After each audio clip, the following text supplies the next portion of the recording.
Palavra da Verdade, com Hernandes Dias Lopes. Meus irmãos, nós vamos abrir a palavra de Deus na carta de Tiago, capítulo 4, versos 2 e 3. Carta de Tiago, capítulo 4, versos 2 e 3.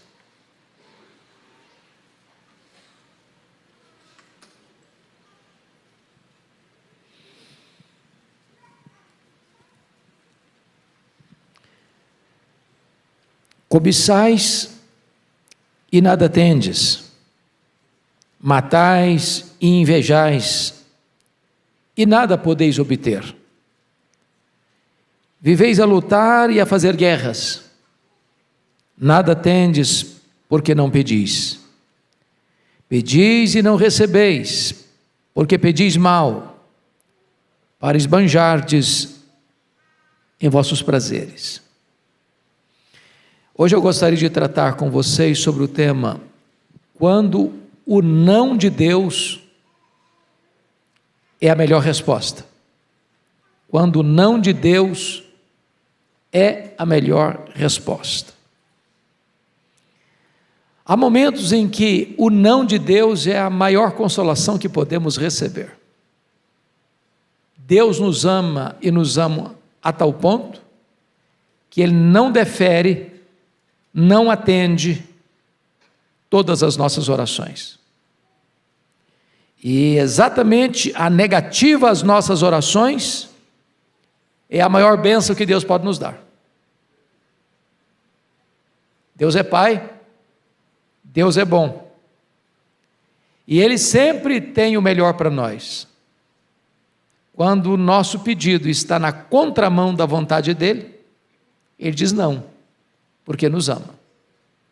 Nós não enxergamos no escuro, nós não enxergamos na curva, nós não enxergamos o futuro, e nós nem sabemos o que é melhor para nós. Então, o não de Deus, muitas vezes, é a melhor resposta que podemos encontrar. É a maior expressão da misericórdia de Deus por nós. Josué Rodrigues, pastor presbiteriano e compositor cristão, disse que portas abertas e portas fechadas são a mesma coisa, se abertas ou fechadas por Deus. Tem hora que você quer entrar por uma porta e Deus a fecha, e não é sábio arrombar as portas que Deus fecha.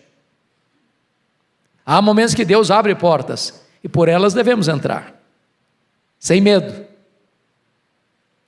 Então, hoje eu gostaria de tratar com vocês sobre 3 aspectos.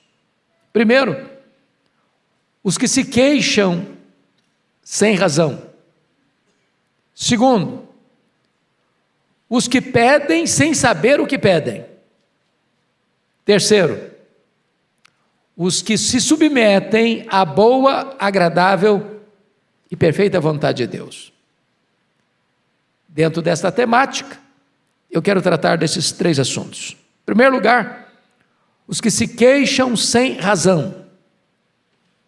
São muitos, e talvez todos nós que estamos aqui, que sendo nós hoje mais do que éramos ontem, tendo nós mais hoje do que tivemos ontem, sendo nós mais honrados hoje do que fomos ontem, e não obstante isso, ainda nos queixamos.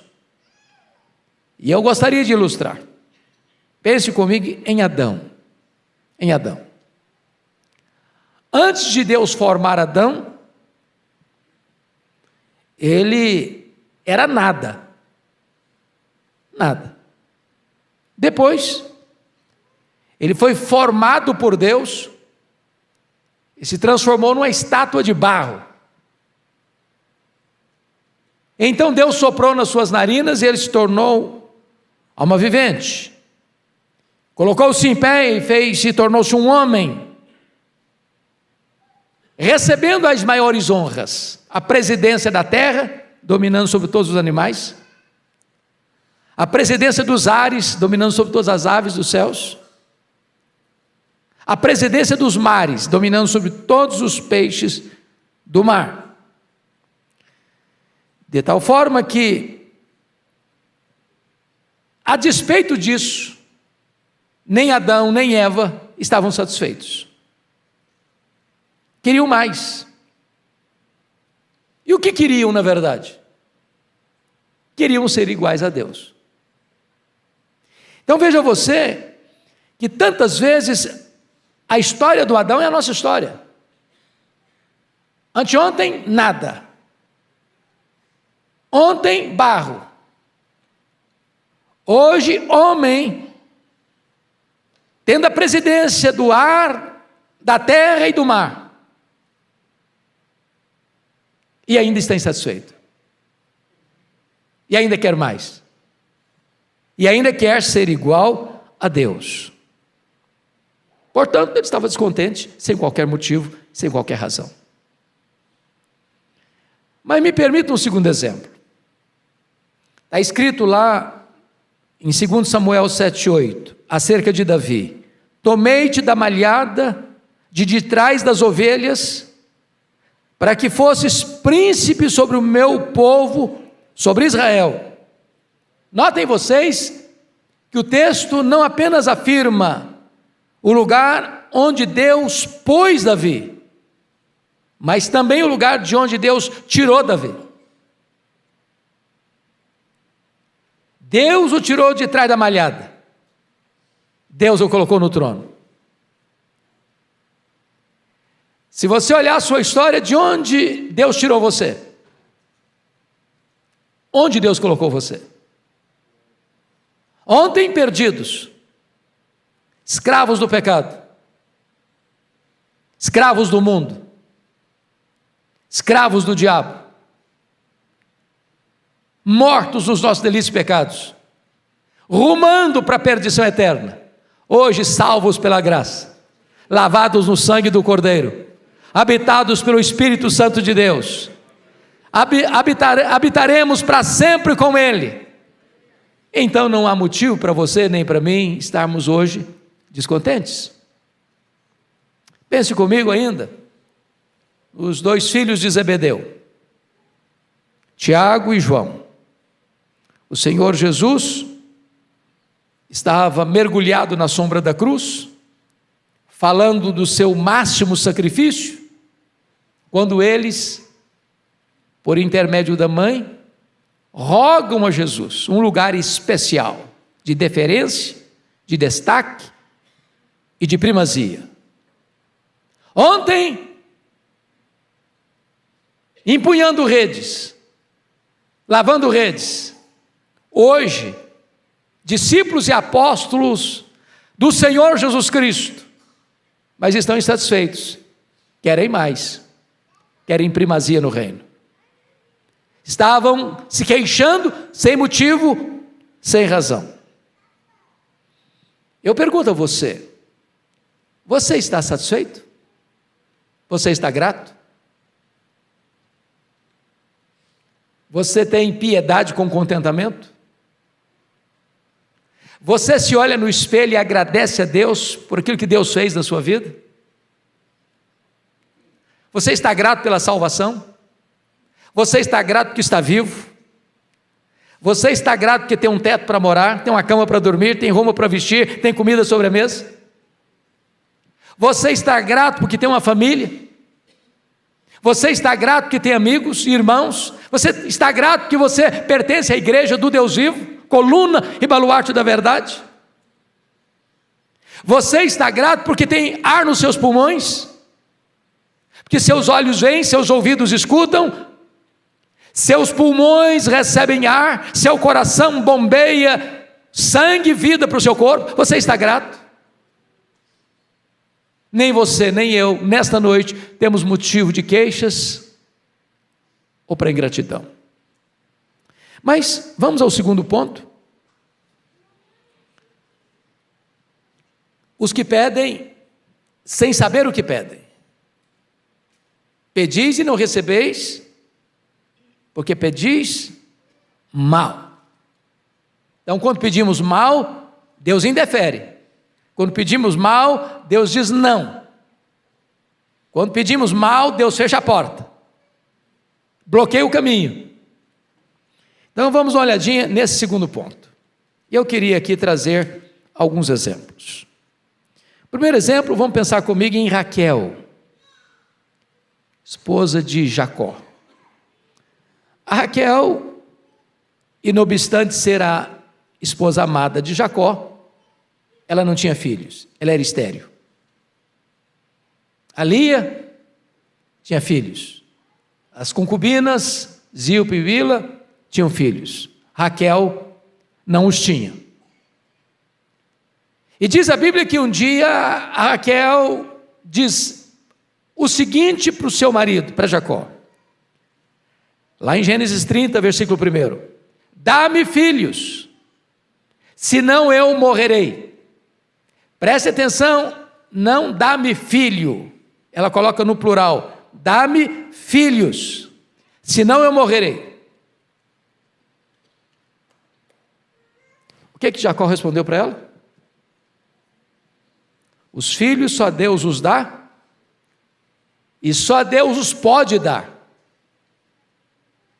Os filhos são herança de Deus. Mas vejam você, que ela tinha o amor do marido, mas ela queria filhos, porque entendia que ela só podia viver se tivesse filhos. E o que acontece com ela? A sua oração foi atendida, seu pedido foi deferido, e ela teve José. Mas ela não se contentava em ter um filho, ela queria filhos, e já deu o diagnóstico: dá-me filhos, senão eu morrerei. E diz a Bíblia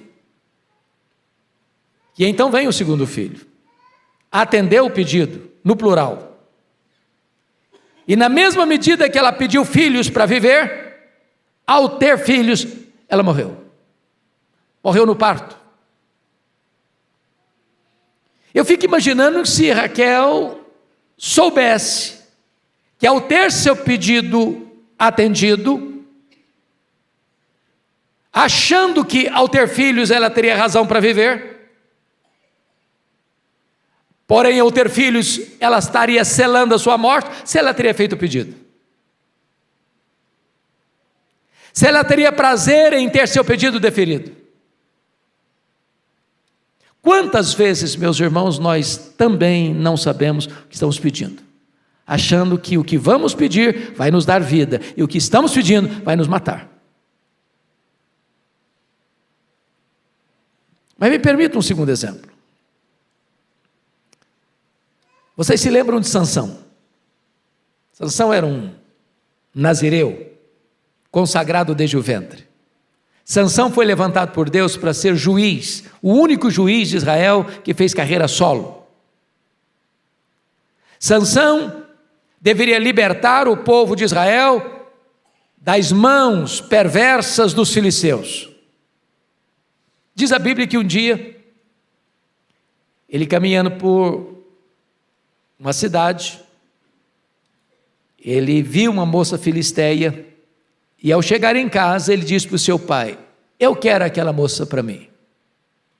Seu pai disse: não, filho, ela é filisteia, ela tem outros deuses, ela faz parte do povo que nos oprime, tem tantas moças em Israel.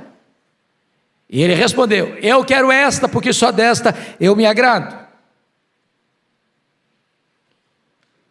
E aí você vai encontrar que a derrocada de Sansão decorre do fato dele ter o seu pedido atendido. E esse gigante vai terminar a sua biografia acorrentado, cego, num templo pagão, sendo motivo de chacota, de zombaria, de escárnio. Eu fico a imaginar que se o Sansão soubesse o fim da linha, o final da história, a consequência de ter seu pedido atendido, se ele teria mantido a sua súplica, a sua oração, e ter o seu desejo atendido. Cuidado para você não insistir em alguns pedidos. Cuidado para você não querer arrombar a porta que Deus fecha. Porque muitas vezes o não de Deus é a sua máxima expressão de misericórdia à sua vida. Pense comigo no pródigo.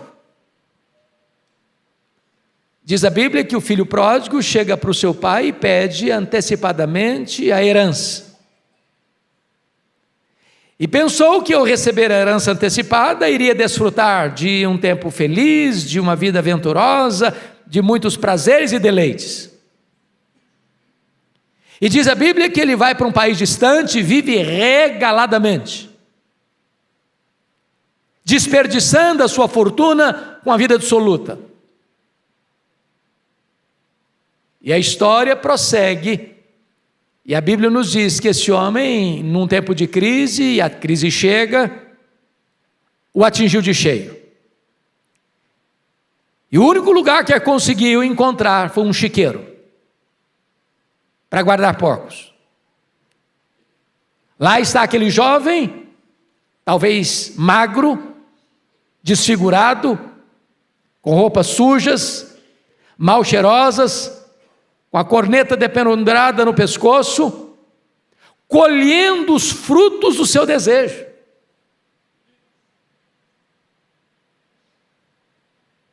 Será que se ele soubesse o fim da linha, ele teria pedido para o pai a sua herança antecipada? Notem vocês que muitas vezes, à semelhança do pródigo, à semelhança de Sansão, nós insistimos com Deus, rogando a Ele, naquilo que nós não sabemos que estamos pedindo.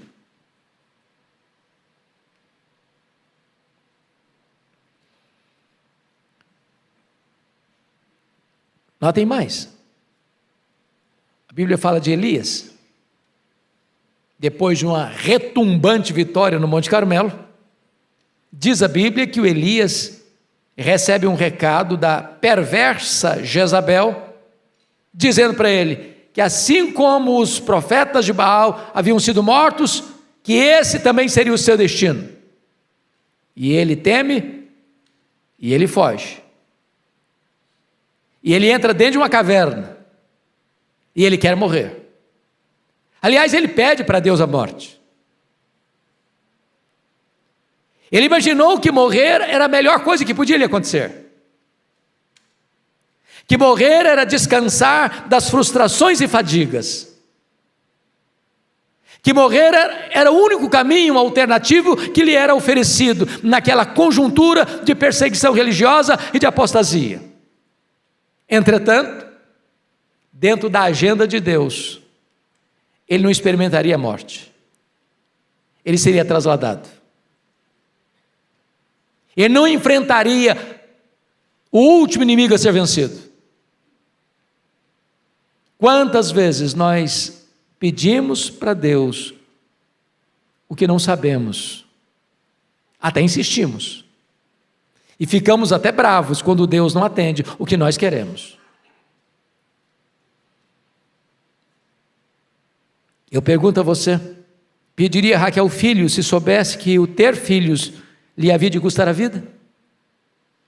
Eu pergunto a você, pediria Sansão a Filisteia se soubesse que ela havia de ser a causa da sua afronta, da sua cegueira e da sua morte? Eu pergunto a você, pediria o pródigo a herança antecipada se soubesse que o final da jornada seria o chiqueiro mal cheiroso e a fome? Pediria Elias a morte se soubesse que Deus tinha um plano melhor para ele, levá-lo para o céu, trasladá-lo? É óbvio que não. Então eu gostaria de realçar esta verdade hoje aqui nesta noite. Às vezes Deus diz não, e o não de Deus é a melhor resposta que você pode ter dos céus. O não de Deus é a máxima expressão da sua misericórdia pela sua vida. Mas agora vamos ao último ponto. Os que se submetem à vontade de Deus. Nada tendes, porque nada pedis. Então pedir é a maneira de Deus de receber. Algumas pessoas dizem que oração não muda as coisas. O que eu encontro na Bíblia é que Deus, sendo soberano, escolheu agir por meio da oração. Nada tendes, porque não pedis. Então, se pedirmos, vamos ter. Jesus reafirma isso quando diz assim, nas Escrituras: pedi e dar-se-vos-á. Buscai e achareis. Batei e abrir-se-vos-á. Porque todo que pede, recebe. Todo que busca, encontra. Todo que bate, abrir-se-lhe-á. Agora, notemos algo aqui. Às vezes nós entendemos equivocadamente o texto. Às vezes a gente entende assim: todo que pede, recebe o que pede. Isso não está escrito. Isso não está na Bíblia. E ai de nós se tivesse assim escrito. Sabem por quê? Nós não sabemos orar como convém, diz Romanos 8:26. E por que não sabemos orar como convém? Porque não sabemos o que é melhor para nós.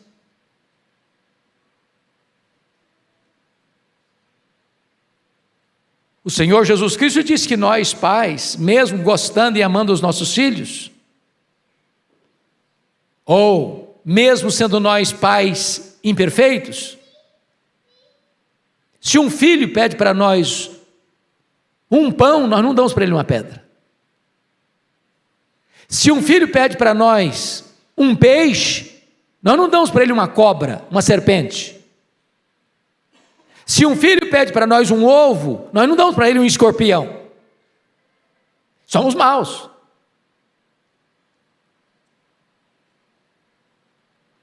Mas o nosso Pai, que é perfeito e que é bom, só nos dá coisas boas. Por que Deus não atende, então, muitas das nossas orações? Porque às vezes nós pedimos para Deus uma pedra, pensando que estamos pedindo pão. Às vezes nós pedimos para Deus uma serpente, pensando que estamos pedindo um peixe. Às vezes nós pedimos para Deus um escorpião que vai nos picar e nos matar, pensando que estamos pedindo algo que vai nos alimentar. Às vezes pedimos para Deus que vai nos matar, pensando que estamos pedindo o que vai nos dar vida. Submeta-se à vontade de Deus, porque ela é boa, agradável e perfeita.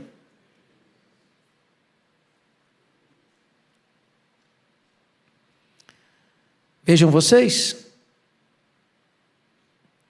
que nós devemos, com muita alegria e gratidão, acolher com humildade e mansidão a resposta de Deus.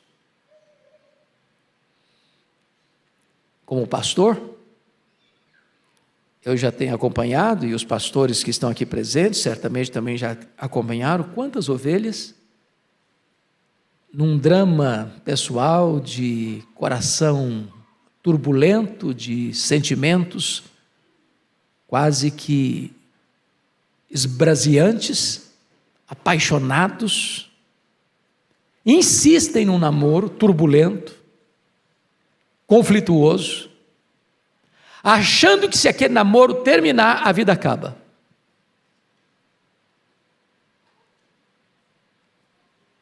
E a pessoa chora, e a pessoa sofre,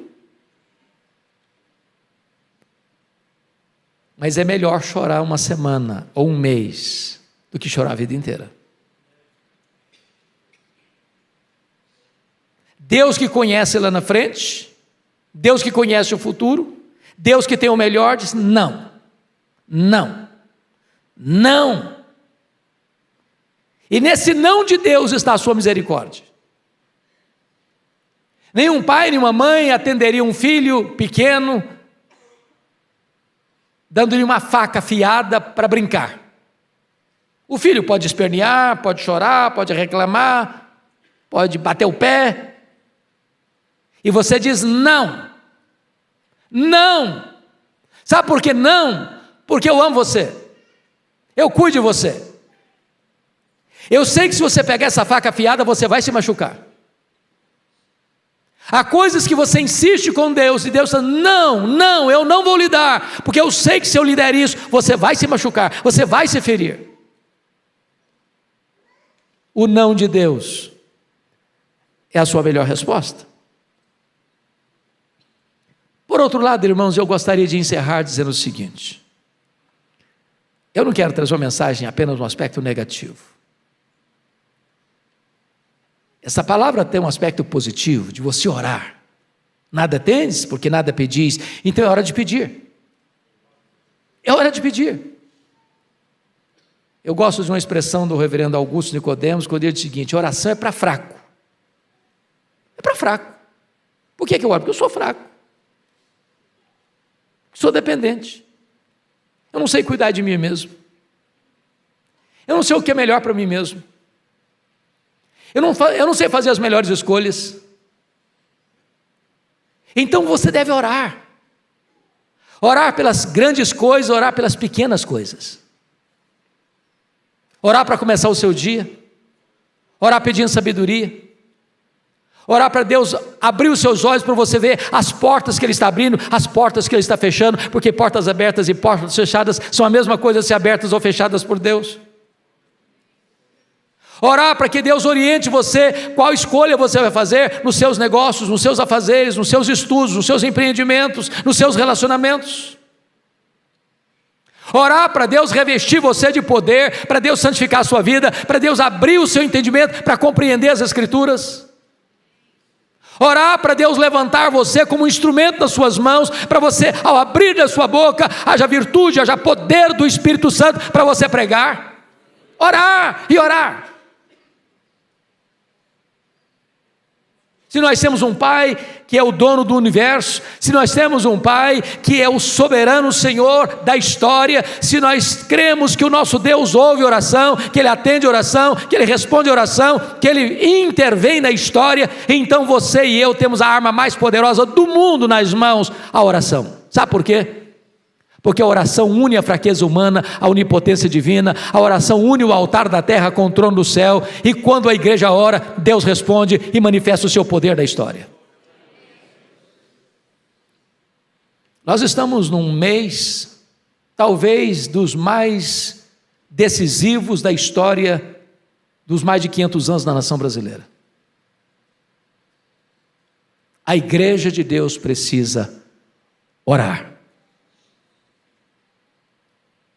Se o meu povo, que se chama pelo meu nome, se humilhar e orar e me buscar e se converter de seus maus caminhos, então eu verei dos céus, perdoarei os seus pecados e sararei a sua terra. Quando a igreja ora, o braço onipotente de Deus é acionado. Os planos do inimigo são desfeitos. A obra maligna é frustrada e a obra de Deus avança no poder do seu Espírito. Eu conclamo você, meu irmão, minha irmã, a nós nos levantarmos como povo de Deus, para buscarmos a Deus em oração, porque Ele é o Senhor da história, Ele é o Senhor da igreja, Ele é o Senhor do universo, Ele é o dono da nossa vida, e Ele responde às orações.